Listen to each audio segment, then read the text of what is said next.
Well, I'm Bob Berry Jr., and I'm the son of the legend, Big Bob Berry, and have worked with him for a long time at Channel 4. I started in 1982, and have been there ever since. And so Dad and I spent 26 years together working before he retired in 2008. So had a great time. Grew up at that television station, and went as a young kid with Dad when he was working at KNOR Radio with Jack Ogle and all of them back in the day in Norman. Went with Dad to games to keep statistics and hang out and things like that, because didn't exactly split the atom in the classroom. Wasn't really interested in academics, and I quickly found out that's kind of how Dad's career went as an academician as well. So he didn't really, he told me to do good in school, but he said if I didn't, he understood, because he didn't do any good in school. So we kind of hit it off right then when I was a little kid, just hanging out with him at sporting events. So, being with my father when he did games was really fun. And back then he had such a hectic schedule. He did Norman High School games usually on Friday nights, and then did Oklahoma football and basketball on the weekends, and then did radio all the time Monday through Friday. He would be gone at 6 in the morning, wouldn't be back until after the 10 o'clock show at Channel 4. So I never saw the guy growing up.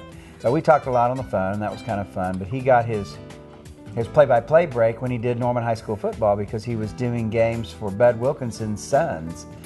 Jay and Pat both played at Norman High while Bud was coaching at OU. Jay, most notably, that I know about, because Jay talks about my dad all the time. But that's how, when it came time to replace whoever was doing it, I think the guy's name was Bill Bryan, maybe, that my dad replaced as the voice of Oklahoma football, there was an open audition put on by the university, and they invited 15 or 20 of them to come to a game, or maybe the varsity alumni game. That might have been it, that spring scrimmage, and sat them all in a bunch of booths down the line in the press box and had them do their games in a reel-to-reel tape situation and listen to them. And supposedly Bud Wilkinson was instrumental in making the decision to hire my father, because he'd heard him. He was already familiar with him, having listened to Norman High School broadcasts on KNOR, wanting to hear how his son Jay played. So, and Dad, to his dying day, said that was one of the biggest thrills he had in the business, was the fact that he was selected to do Oklahoma football by the one and only Bud Wilkinson. It was really a great memory. So that's kind of was Dad's passion, obviously, was play-by-play on the radio. But he was really good at doing the afternoon sportscast, and I used to go out to KNOR and hang out with him when he did that. He would let me clear the wire, back in the days of the wire machines, and go clear the wire and use the ruler that he had to the day he retired for the metal rulers that I still use to this day. They're probably the same ones we've had for 50 or 60 years, to tear the wire copy and hang it on the hooks at KNOR Radio. So that was my job, back by the wire machines, and help change the ink and all of that. That was really fun. And but when I remember how excited he was in 1966 when he was offered the weekend job by Lee Allen Smith to come up to Channel 4 and do weekends. And Mike Treps was the sports director at the time. So, it was Dad had done a little television and very little. Back in the day, they had, I don't even know what the initials stood for, but he would do occasionally a TVS Big 8 basketball game of the week. They would call him and say, hey, we know you do Oklahoma on the radio. Could you do a TBS game of the week this week in addition to your radio duties, or maybe in place of, or whatever? And they mailed him a TBS patch, a fancy TBS patch that my mom had to sew on his sport coat. And he would do those kind of games in a live event situation. He really liked that. And so I just remember how excited he was, and I was 10 years old when he got hired at Channel 4 for the first time, and really excited about his TV duties. And then he was up there, 3.5 years, and 1970 became the sports director, and was that until 1996, when he basically told me to take over.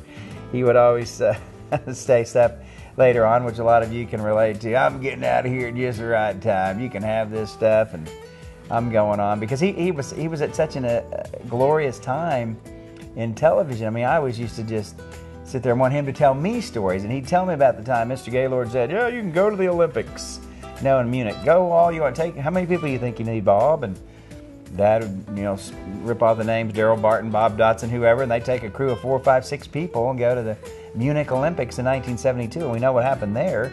That's how I woke up. I woke up one morning, had my radio alarm set for school. I was 15, 16 years old, and I woke up to either Mutual Radio or somebody, I assume it was WKY Radio, and I heard my dad's voice talking about the Israeli situation that was going on, the hostages that were taken at the Olympics in '72, because Dad, as it turns out, and those guys had been in some house down the way from the Olympic Village, and they heard the helicopters flying over, and as he later told it, they curiously went outside and tried to find out what was going on, even though they couldn't speak German and what have you. And then next thing you know, he was stringing for Mutual Radio, doing reports on the latest and updating this hostage situation at the Olympics, which of course turned out to be just dreadful with all those Israeli athletes losing their lives. But I woke up to that one morning. I could not process that, and went downstairs and talked to my mom. She hadn't heard from him. This was back when, if you made a phone call to Germany, I mean, you had to wait 30 seconds for his response, and then wait about another 30 seconds before you could talk back. It was like calling another planet. And so she really wasn't aware of what he was doing, and I tried to explain to her what I had heard. It was a crazy situation. But the point being, he went to the Olympics, hung out for 2 weeks. He went to the '76 Olympics with another big crew, and when I was going through his belongings recently, when he passed away in 2011, I went through a drawer and I found a check stub for $2,500, and it was the draw that Dad got out for a crew of 6 to go to the Montreal Summer Olympics in 1976. $2,500 for a crew of 6 for at least a week or maybe longer. I thought, wow, how times have changed. But I was glad to have come across that stub. So he really enjoyed those trips. He went to the Super Bowl one year. Mr. Gaylord said, go to Super Bowl. I don't even know if there were any Oklahomans involved or not. It didn't matter. They could just kind of go where they wanted. They were WKY-TV. And I remember Bob Dotson, I think, went on that trip with my father and helped with his eloquent writing style, and they came back and did a 30-minute special. And I remember the closing shot was this ring, this brass ring that was dwindling in the wind, the brass ring, the trophy for winning the Super Bowl. And it was the Jets and Baltimore Colts, and Dad was really proud of that show, and I think it won some awards or what have you. So I just remember all those good times and how he had it, like a bunch of you did, just the best TV station at the best time in the business, when everybody was doing stuff for the first time. So there were really no boundaries. You could kind of go creatively and kind of do whatever you wanted to do. And Dad was a very creative guy and really enjoyed that part of it. And that's why he liked dressing up, after his 10 o'clock show and being on Count Gregor's, Midnight Theater or whatever.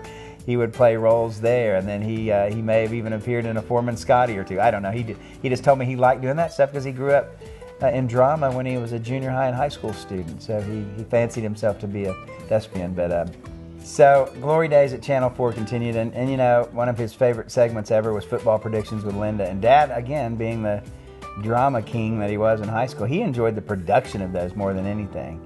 And now Linda, I'm sure, probably told you that she was the dominant force in terms of prognosticating football games. But Dad claims he did all of that. He said, this is what you're going to say, Linda, and this is what I'm going to say. And it was a skit to him. It was a mini production. And he really prided himself on putting together those weekly segments and bringing guests in. Coach Switzer appeared on those segments a bunch of times, and other OU athletes, because Channel 4 taped the Barry Switzer show there, brought to you by Kerr McGee. So a lot of those guys would be hanging around sometimes, and Dad would coerce them into sticking around for football predictions. But he liked that. I remember, went to great lengths during the O.J. Simpson trial in 1994 when he got Chopper 4 involved. He said, "Hey, we have a white Bronco here at Channel 4, and I'll go down a slow speed chase down the Broadway extension, and the Chopper, you can shoot me." And it all had to do with football predictions. And that was the time management. I can't remember who were the managers at the time, but they were starting to roll their eyes for the first time, like, we're going to do all this for this. And I remember supporting Dad, going, you don't know how many people talk about football predictions. They love this. And it was one of his better segments that he ever did in the white Bronco, picking football games. So great times with Linda, and that was a very popular segment. But he just had fun. He was, as a lot of you I hope know, same guy on and off the workplace, off the field, whatever. He was like it at home. He was like it on the golf course. Guy played golf 8 days a week. And he had to come in and tell you every single shot of his round of golf. Not his round of golf, every shot. He would always say, come back here. And he had really good penmanship. He'd say, guess what I had on number 1 today? And he'd draw a nice little 4. Guess what I had on number 2 today? Nice little 3. And then I had a 2-putt at number 6 for this. And then and it was like an entire length, a counting sheet of his golf round, shot by shot. They'd be going, Bob, you got a format in? You have a rundown done? You have your scripts done? And we'd be in the back room of the old sports office when Robbie and I were there, and Robert Allen, and I'd have to listen to Dad's scorecard rendition. But that was fine because he loved it. He would play 8 days a week. And I do remember, though, recently, a little personal story, when I went into the current general manager at Channel 4, and I said, it was contract negotiation time, and I said, here's what I want. He said, what? And I said, I'd like the same contract that the sports director had here in the mid-'70s. And the guy just went, oh, okay, yeah, I'm sure we can handle that. I said, are you sure? He said, yeah. He goes, why? Was there something I need to know? And I go, well, how about pretty darn good salary, a country club membership, an unmarked car, completely maintained, and that's what he had. And that was in the mid-'70s. What do you think? And the guy just rolled his eyes, says, there's no way your dad had that kind of a deal. I said, yes, he did. I said, and he earned it too. And the guy said, well, you're not going to get that kind of deal. And that was 30 years later. I always told Dad that. I said, you got the best timing of this whole deal. Timing was impeccable. And he knew it. He knew he was in the glory years of TV. But I grew up with the Ogle boys, Kevin, Kent, and Kelly. And I get asked about them all the time. But I just remember little things about when we were all very young. And I'm older than Kevin probably by a couple years, I think. So probably 3 or 4 years older than Kent and 5 or 6 years older than Kelly. But I do remember going, I think Jack and Ann lived in Midwest City, as I recall, because I remember our parents sending us to the back room one time when they went over to the Ogles to play cards. And I remember having my bones rattled about every 10 seconds by a jet either landing or taking off at Tinker. And I hated loud noises, man. I mean, I covered my ears up all the time for fireworks or whatever. And I remember kind of boo-hooing about the loud noises, and my mom told me to suck it up while they were playing cards and smoking, 3 packs of cigarettes out there playing cards with the Ogles. So I remember that. I remember Kevin used to have a kind of a fetish, if you will, for Superman, and he would wear a towel over his shoulders and have a big old safety pin or whatever you called those back in the day, and he'd have his cape on. And about half the time you'd hear Kevin just jump into the room and he'd say, dun, dun, dun. He'd put his hands on his hips as a young kid and strike the pose of Superman. It was kind of funny. I still give him a hard time about that. He's a pretty big Superman right now at 6'8". But so I remember good times with the Ogles as a kid. And then Kevin and I, when we grew up, went to a high school basketball camp that Jack put on. It was called the Champions Classic or something, I don't know. Camp of Champions at UCO at Central State's what it was called then, and it was a basketball camp, and Kevin and me and another friend of his won the 3-on-3 championship at that camp, and Happy Hairston was the featured attraction of that camp, who at the time played for the LA Lakers with Wilt Chamberlain and Elgin Baylor and some of those guys, Jerry West, and it was cool seeing Happy Hairston. And Kevin and I won the 3-on-3 contest, and they had a big deal at the camp, and you guys have won a big trophy. Congrats on being the 3. I never got a trophy. I never got it. I remember to this day going to Kevin going, where's that trophy? We were supposed to get a trophy for the 3-on-3 deal. And he giggled about how Jack probably had that somewhere in Burns Flat or Elk City or something out in one of his apartments that he was building. I like that about Jack Ogle, was always his free spirit and how he was always an entrepreneur, trying to find the next big rich thing. So good memories of the Ogle boys. But I do remember my first year at Channel 4, 1982, doing the noon show on April Fool's, April 1st, and George Tomic and the McCain brothers. And I decided to play a little April Fool's joke on the audience. And Ron King, who I'm sure some of you remember, was there hanging out. And I told him, I said, Ron, come running in here with wire copy and get right in front of the camera and say, Bob Jr., something's just breaking news across the wire. And he did his job very well. Live on the air and threw some papers at me, and I came on there. Oh my gosh, I can't believe this. Barry Switzer has resigned effective immediately. Go to work for the Dallas Cowboys. And I went on and on, tried to build up this story, and Ben and Butch and George were like, oh my gosh, can't believe that. And the producer was yelling at me because I had gone long. Imagine that, a Barry being windy. And go to break, pitch to break. So I pitched to commercial break, and I never said the magic words April Fools. Well, oh, that was a long commercial break. I got called to Ron Turner's office during the commercial break, the news director. I was told to run out to the front desk and talk to her because the receptionist was fielding phone calls, and there was a column of paper that said favorable and another column that said unfavorable. I was just getting ripped to shreds for this thing, this blockbuster announcement I had laid on the people and not said April Fools. So when they came out of the break, I'm still running around meeting with all these people. They wouldn't even let me back on the air. And George Tomic goes, Bob Jr. was just kidding. It's April Fools, April Fools, oh, ha, ha. And Ben and Butch, yeah, he was kidding. It was just an April Fool's joke. Barry Switzer's still working for you. It's great, it's great, it's great. It was a miserable day in my life. United Press International called to confirm the resignation of Barry Switzer. Sports Illustrated called. Mike Treps, who was, had formerly been at Channel 4, was at OU, and called and said, Bob, what did you say? I was in the shower, and I had to apologize to him. And then they said, your dad wants to meet you out in the parking lot. And Dad came screaming up in one of those old WKY cars, the red and white paint job, and motioning to me, get out here now. And I had to get in the car, and we literally, burned rubber in that back parking lot at Channel. I mean, he was doing laps at about 45 miles an hour all the time, reaching over at me, trying to get at me, and I was shining the the passenger door pretty good. He was trying to explain to me how I'd gone too far, how there was a fine line between telling a joke and being a responsible journalist, and I had leaped over the line and all this sort of thing. So the result of that was that I had to apologize publicly on the air at 10 o'clock that night. Had to pre-record a 1-minute segment apologizing, and then I was off. Dad made out the schedule. Every April 1st for like the next 5, 6, 7 years, I was off. Huge capital letters encircled every April 1st. So it's a fun story, but I almost got fired my very first year at Channel 4 because of it. Well, as the story goes, Robbie Robertson and I worked together for 18 years, and of course he worked with my dad forever, and so I just heard about this story, and of course I giggled because Dad was quite fond of hot dogs. In fact, would make them all the time when he'd come home after the 10 o'clock show, just by throwing a bunch of those gross little skinny pink weenies into a pan of boiling water at home late at night, and I would come running down the stairs and we'd share hot dogs and popcorn. It was a great thing. And we got pretty big because of it, literally. But I do remember this story.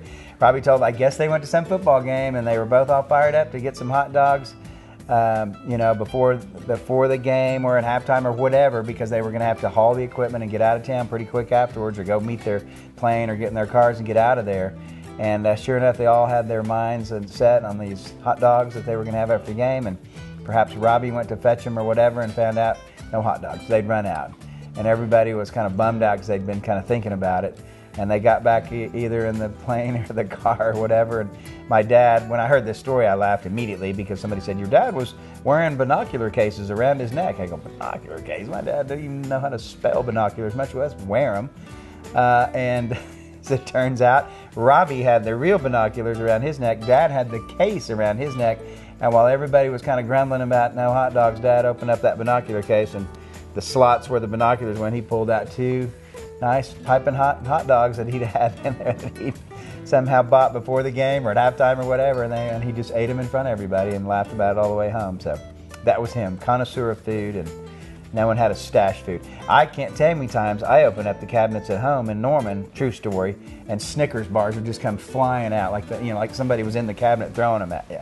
And my mom used to get so mad at him, but then she would say, I love him. I know he's stashing candy everywhere. And he had candy stashed all around our house in Norman. But I just remember how close he and Lee Allen were, and it was a very scary time in my life. Was when it would have been the summer of 1985, and so I'd only been at Channel 4 3 years, and I was on what was called the Big 8 Skyriders tour at the time, where we went around on planes and buses to every Big 8 football camp on a daily basis for 10 days, and got to go to practice and talk to all the coaches and players, and then come back and put together a 30-minute show that would air on Channel 4. And so I was in the middle of that trip in Colorado, in Boulder, and I was getting ready to go to dinner with a high school friend of mine who lived in Evergreen, Colorado at the time. Anyway, she was on her way to where I was staying in Boulder, and I get a call from my brother in Norman, who was in Oklahoma City at the time, and said, Dad has had a heart attack. And you might need to come home. And my brother is not a very good crisis manager to this day, so I was way concerned when I heard the tone in his voice. And again, he had tracked me down in Boulder, Colorado, and this is way before cell phones or anything like that. So I just remember kind of a ruffling of noise, and then Lee Allen got on the phone and said, you need to get back here right now. Don't worry, don't panic. I mean, he's in the hospital, he's okay, but you need to get back here now and be with your brother and your mom. And your plane ticket, we'll take care of your plane ticket. So my friend shows up, "Hi, how are you?" And I said, "You got to take me to Stapleton Airport immediately in Denver." And she took me to the airport. I got on a plane. I came home. And without being too maudlin, my father, when his father had a heart attack in 1966, my dad was on the radio in Norman when he got a call. "Your dad's had a heart attack," in Oklahoma City. My grandfather, Jack Berry, was in the savings and loan business, Oklahoma City Federal Savings and Loan. And as it turns out, when my dad heard that, left the radio station, drove like you know what to get to Oklahoma City real quick, and he went into the wrong entrance to whatever hospital my grandfather was at. It might have been Deaconess, Presbyterian, I can't remember. And anyway, he said, "I'm here checking on Jack Berry," and they said, "Jack Berry died 10 minutes ago," you know. And it hit my dad like a skillet in the face. And so I was thinking of that. When I'm on the airplane flying back from Boulder, I'm thinking, this is history repeated. I know exactly what's going to happen. I'm going to drive to Oklahoma City. I'm going to go to the hospital. I'm going to go on the wrong entrance. I'm going to say, "I'm here to check on Bob Berry." And they're going to say, "He died 10 minutes ago." So I just remember really freaking out. And that was back in the days when you could drink and smoke on airplanes. And I did both heavily on that trip back. But I got to the hospital in time. My mother was a wreck, and she was a very composed person, but she was real concerned. As it turned out, he had had a mild attack on a golf course, and then he had complained of chest pains at home. And to their credit, they both immediately went to the doctor. They got him to the hospital in Oklahoma City, and then he had his episode or whatever while he was wired up. He defibrillated or whatever that term is, and ended up having to have quadruple bypass. So, but the thing that I'll always remember, my family will always will appreciate to this day, was Lee Allen. You know, not only got me back there, calmed me down on the phone, got me back there, paid for my airline ticket, and then literally had my dad sign a new contract the night before he was to undergo quadruple bypass. And I don't even know if my dad's contract was up, but it was his way of taking care of our family in case Dad didn't make it. And I remember we had an emotional meeting there. My father, me, and my brother. My mother was out in the hall. You know, the talk that you would have. I mean, in that time, the mid-'80s, you didn't know if you were going to make it. We're getting ready to have open heart surgery. So, and he just said, if something happens to me, we're good, because Lee Allen just signed me to a new contract last night. So your mother will be taken care of. So we'll always remember that. Lee Allen's always to this day been a man I love unconditionally. He hired me, and I know he probably regrets that to this day, but I'm sure glad he did. And that allowed me to work with the greatest sportscaster in the history of this state for a quarter of a century, and I'll be eternally grateful.